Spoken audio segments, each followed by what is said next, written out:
இன்றைய நாளொரு சிந்தனை நிகழ்ச்சிக்கு உங்களை வரவேற்கின்றேன்.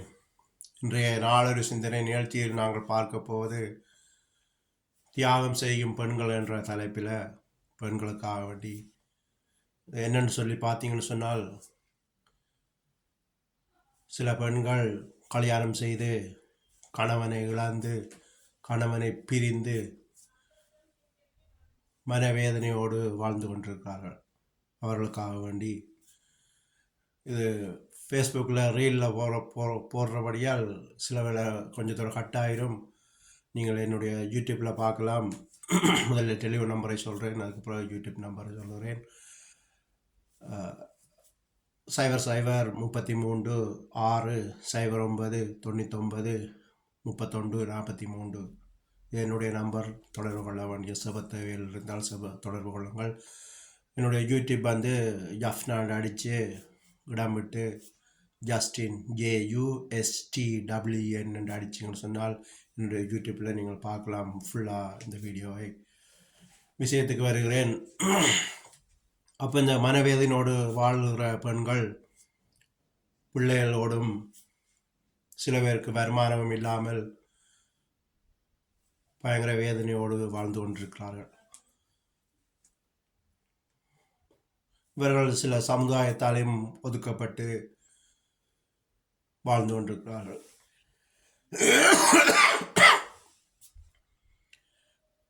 இது உலக கலாச்சாரத்துக்கு பார்த்தீங்கன்னு சொன்னால் இந்த விதவைகளை முன்னுக்கு எடுக்க மாட்டார்கள் சபையில்.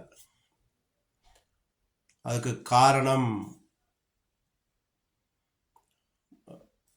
உலக பார்வையில் பார்த்தீங்கன்னு சொன்னால் இவரெல்லாம் முன்னுக்கு முழிக்கக்கூடாது, முன்னுக்கு எந்த காரியத்துக்கு முன்னுக்கு விடக்கூடாதுன்னு சொல்லி ஒரு கலாச்சாரமாக வச்சுருக்காங்க. ஆனால் இது பைபிளில் ஏன் இவங்களை புரியுமா வச்சன்னு சொல்லி பார்த்தீங்கன்னு சொன்னால், சில பெண்கள் இளமையில் கணவனை இழந்தால் அவர்கள் முன்னுக்கு வந்து திரியும் போது சில ஆண்கள் அவர்கள் ஆசைப்பட்டு அவர்களை ஆசைப்படுவார்கள். அதுக்காக வேண்டித்தான் அவைகளை கொஞ்சம் தனியாக வைத்தது. மற்றும்படி முன்னுக்கு வரக்கூடாது, முகத்தில் முழிக்கக்கூடாது என்று அப்படி ஒன்றும் பைபிளில் சொல்லவில்லை. இப்படியாக வாழ்கிற பெண்களுக்கு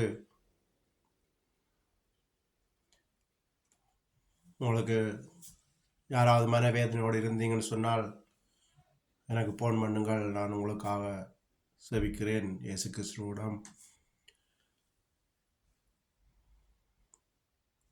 இப்போ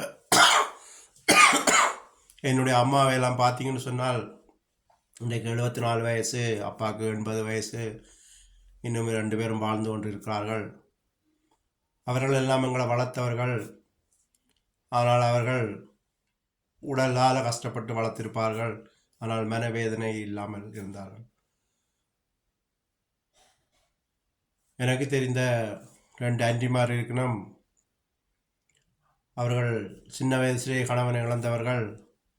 இழந்தும் இன்னொரு கல்யாணம் செய்யாமல் பிள்ளைகளுக்காக தங்களுடைய வாழ்க்கையை அர்ப்பணித்து இன்றைக்கு 65-70 வயசு வரைக்கும் பரிசுத்தமாக வாழ்ந்து கொண்டிருக்கிறார்கள். இன்னும் 2 சகோதரிகளை தெரியும். அவர்களுக்கு சின்ன வயசு இருந்தும் இன்னொரு கல்யாணம் செய்யாமல் பிள்ளைகளுக்காக வாழ வேண்டும் என்று சொல்லி கல்யாணம் சந்தர்ப்பம் கிடைத்து கூட இந்த கல்யாணத்தை செய்யாமல் பிள்ளைகளோட வாழ்க்கை முக்கியம், எனவே பிள்ளைகளுக்காக வாழ போகிறோம்னு சொல்லி நான் கண்ணால் கண்டாக்கள் வாழ்ந்து கொண்டிருக்கிறார்கள். இப்படியான பெண்களும் உலகத்தில் இருக்கின்றார்கள். உங்களுக்கு தெரியும், கடந்த காலங்களில் ஒரு 6-7-8 மாதத்துக்கு முதல் கேள்விப்பட்டிருப்பீங்கள் பிரியாணி அபிராமின்னு சொல்லி. அந்த பிள்ளையெல்லாம் பார்த்தீங்கன்னு சொன்னால் கணவன் இருந்து கூட இன்னொரு உறவுக்குள்ளே போய் பிள்ளைய கொலை செய்து, 2 பிள்ளையாக்கும் கொலை செய்து தங்களுடைய காரியங்களை நிறைவேற்றினவர்கள் கேள்விப்பட்டிருப்பீங்க எல்லாரும். அப்படியான பெண்கள் ஒரு சிலர் செய்கிறதால மற்ற பெண்களை அப்படி நாங்கள் பார்க்க முடியாது. நான் தலையங்கம் வைத்த மாதிரி தியாகம் செய்கிற பெண்கள், வாழ்க்கையை தியாகம் செய்கிற பெண்கள் நிறைய பேர் இந்த உலகத்தில் இருந்து கொண்டு இருக்கிறார்கள். நான் இந்த உலகத்தில் ஒரு பெரிய பணக்காரனாக இருந்திருந்தால் இவர்கள் எல்லாரையும் கூப்பிட்டு இவர்களை கௌரவிப்பித்திருப்பேன். அந்த அளவுக்கு என்னிடம் பணம் இல்லை. எனவே யாராவது வேதனையோடு இருந்தால் அவர்களுக்காக நான் கடவுளிடம் பிரார்த்தனை செய்ய ஆசைப்படுகிறேன். இப்போ செவிக்கின்றேன். உங்களுக்கு தேவைப்பட்டால் என்னோட தொடர்பு கொள்ளுங்கள். உங்கள் மனவேதனை ஆறும். நான் உங்களுக்காக இயேசு கிறிஸ்துவிடம் பிரார்த்தனை செய்து கொள்கின்றேன். இப்போ உங்களுக்காக செபிக்கப் போகின்றேன். நன்றி ஏசப்பா, நன்றி என்ற நாளுக்காக நன்றி. இயேசுவின் நாமத்தினால செபிக்கிறேன். ஏசப்பா, இந்த வீடியோவை பார்க்குற சகோதரிகள் இருந்தால் அவர்கள் மனவேதனையோடு மனமுடைந்து கண்ணீரோடு வாழ வழி இல்லை, பிள்ளைகளோடு கஷ்டப்படுகிறோம், சாப்பிட வழி இல்லாமல் இருக்கின்றோம், பிள்ளைகளோடு நாங்கள் என்ன செய்ய போகிறோம் என்று வேதனையோடு வாழ்ந்து கொண்டிருக்கிறவர்களுக்காக வேண்டி செவிக்கிறேனப்பா.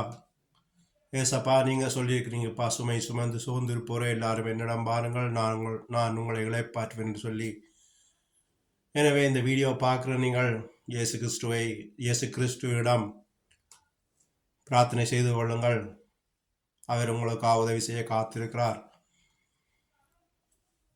உங்கள் மனவேதனை என்னவோ அதை அவர்கிட்ட கொட்டி விடுங்கள். அவர் உங்களை சந்தோஷம் சமாதானத்தோடு வாழ வைப்பார். உலகம் தர முடியாத சமாதானத்தை நான் உங்களுக்கு தருவேன் என்று சொல்லியிருக்கிறார். எனவே நீங்கள் சமாதானத்தோடு இந்த உலகத்தில் தலை நிமிந்து வாழ வேண்டும் என்று நான் ஆசைப்படுகின்றேன். இன்னும் ஒரு ரகசியம் இருக்கின்றது. இந்த கணவனை இழந்தவர்கள் சாரி சொல்கிறதுக்காக விதவை என்று சொல்வார்கள். இந்த விதவைகள் இந்த வீடியோவை பார்த்து கொண்டிருந்தால் உங்களுக்கு ஒன்று சொல்லுகிறேன். உங்கள் கண்ணீருக்கு பலன் உண்டு. நீங்கள் எது கேட்டாலும் பெற்றுக்கொள்வீர்கள். விசுவாசத்தோடு இயேசு கிறிஸ்துவிடம் நீங்கள் செபித்தீங்கன்னு சொன்னால் அவர் உங்களை வாழ்க்கையை மாற்றுவார். இந்த வீடியோ பார்க்குறதுல இன்றையிலிருந்து உங்கள் வாழ்க்கை மாறி நல்ல ஒரு சந்தோஷமான வாழ்க்கை உங்களுக்கு கிடைக்கும். பழையவைகள் யாவும் ஒழிந்து போகும். புதிய காரியத்தை உங்களுக்காக செய்வார். அவர் உங்களை நேசிக்கிறார்.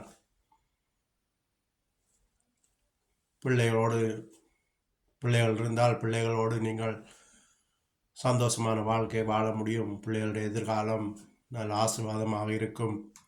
நீங்கள் உலகத்தில் தலை நிமிர்ந்து நடக்க வேண்டுமாக செபிக்கிறேன்.